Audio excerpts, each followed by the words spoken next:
Olá, eu sou a Gabi Fadel e bem-vindos a mais um vídeo de curiosidades aleatórias, onde eu despejo em você várias curiosidades aleatórias, óbvio, esse é o nome do quadro, que eu tenho guardadas no meu cérebro e, sei lá, você faz o que você quiser com elas. Quem sabe cai no Enem, quem sabe você pode um dia impressionar alguém com um conhecimento aleatório que não te serve pra nada. Quem sabe você não pode impressionar aquele boy com um conhecimento muito aleatório que não serve pra nada. Você sabia que Canadá e Dinamarca estão em guerra desde 1973? E assim, é uma guerra muito peculiar, tá? Existe uma ilhazinha chamada Ilha de Rãs, que fica bem lá no norte do Oceano Atlântico, assim, quase Polo Norte. E essa ilhazinha, ela passa bem no meio da divisão do território oceânico da Dinamarca e do Canadá. Daí, em 1973, os geólogos tentaram dividir aquela ilha ali, né, pra decidir com quem que ia ficar, e eles não conseguiram chegar a uma conclusão. E aí acontece que o governo do Canadá acha que eles têm a posse da ilha, e a monarquia da Dinamarca acha que a ilha na verdade é deles. E ninguém quis ceder. Todo mundo queria ficar com a ilha. Só pra você saber, não tem nada. E é minúscula. É só uma pedra no meio de um oceano muito gelado que não tem nada lá. E aí eles começaram com uma guerra que parece um pouco com um pique bandeirinha. Vários canadenses colocam uma bandeira do Canadá com um uísque de uma marca chamada Canadá qualquer coisa, que é uma marca canadense, e deixa lá. E vão embora. E daqui a pouco vem os dinamarqueses, tiram a bandeira do Canadá, colocam a bandeira da Dinamarca e colocam uma garrafa de Schnapps, que é uma bebida da Dinamarca, e vão embora. E aí daqui a pouco vem o Canadá, tira a bandeira, põe a bandeira, troca a bebida, e é isso. Desde 1973. É a guerra mais educada que já existiu no mundo. Gasta dinheiro de barquinho pra ir na ilhazinha, trocar coisinha pra nada. Eu espero que pelo menos eles bebam a bebida que eles tiraram. Agora deixa eu perguntar uma coisa pra vocês. A ideia de um exército de clones não é bizarra e não parece assim uma coisa, né, de ficção científica? E se eu dissesse pra você que já existe exército de clones? Pois é, creepy pra caralho, não é? Só que é um exército de clones de cachorro. Pelo menos, que eu acho que torna a coisa um pouquinho menos creepy, talvez. O que acontece? É muito comum a gente ver cachorros em aeroportos que cheiram as malas, né, pra ver se tem alguma droga, alguma coisa que você não pode entrar no país na mala. Só que o que acontece? É muito caro você treinar um cachorro desses pra fazer esse tipo de serviço. E lá na Coreia do Sul, eles têm esses cachorros. E a cada 10 cachorros que eles treinavam, só 3 realmente passavam nas provas todas e conseguiam se qualificar pra fazer o serviço da polícia de cheirar mala. Sendo que cada cachorro custava em torno de uns $40 mil, mais ou menos, pra ser treinado. Eu não tinha a menor ideia de que era tão caro assim treinar um cachorro, mas aparentemente é muito caro mesmo. Daí, o que os coreanos fizeram? Eles começaram a clonar cachorros que eram muito bons no trabalho deles. Desse jeito, eles conseguiam diminuir os custos, já que eles não tinham que treinar tantos cachorros pra conseguir só alguns bons. Quase 100% dos cachorros clones conseguiam, de fato, se qualificar pro trabalho, o que melhorava muito o custo de treinamento desses cachorros. Hoje em dia, eles têm 39 desses cachorros trabalhando no aeroporto da Coreia do Sul, então se um dia você já foi pra Coreia do Sul, tem grandes chances de que sua mala tenha sido cheirada por um cachorro clone. Todos os cachorros clones se chamam Top, que é uma mistura de tomorrow, que significa amanhã, com puppy, que significa filhote em inglês. É claro que tem muita gente que discorda disso, porque, né, direito dos animais. Existem pessoas que dizem que esse processo envolve algum tipo de crueldade, fazer experimento com os animais, e já foram feitos alguns abaixo-assinados para que eles parassem de ter um exército de clones de cachorro nos aeroportos. Mas eles ainda têm, tá lá, tá rolando. Exército de cachorros clones. A gente já está vivendo uma distopia, só não vê quem quer.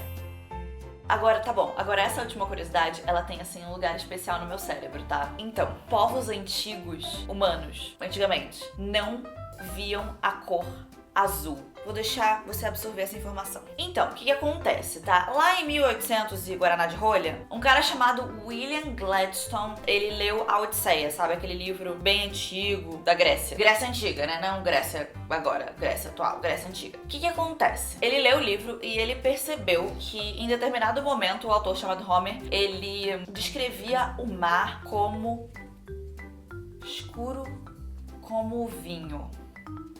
Daí ele ficou confuso e falou assim, que caralho, isso escuro como vinho? Vinho? O mar é azul. Daí ele parou pra analisar e ele viu que eles falavam muito de preto e branco, falavam bastante de vermelho também, falavam um pouco de amarelo e verde, mas a palavra azul, a cor azul, aparecia um total de 0 vezes. Simplesmente não era mencionado. Daí, uns anos depois, um cara chamado Lazarus, que era um estudioso de línguas, ele resolveu investigar um pouco mais sobre isso. Ficou curioso, né? Falou, como assim tem azul? E aí ele começou a estudar textos antigos. E ele leu textos chineses antigos, leu hindu, leu árabe, leu até o Antigo Testamento original em hebreu. E em nenhum desses textos, dessas línguas antigas, ele encontrou a palavra azul.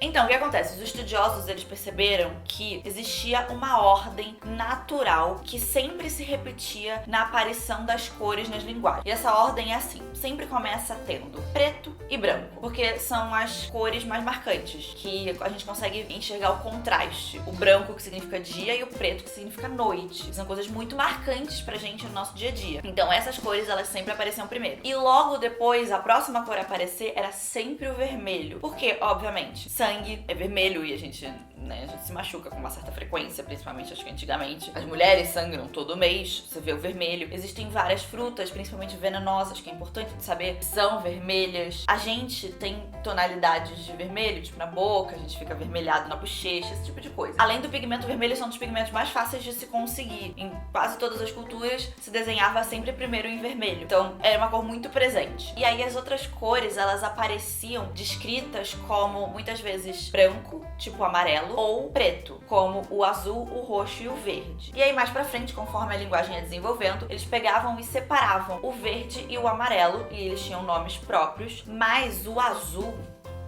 era o último, do último, do último.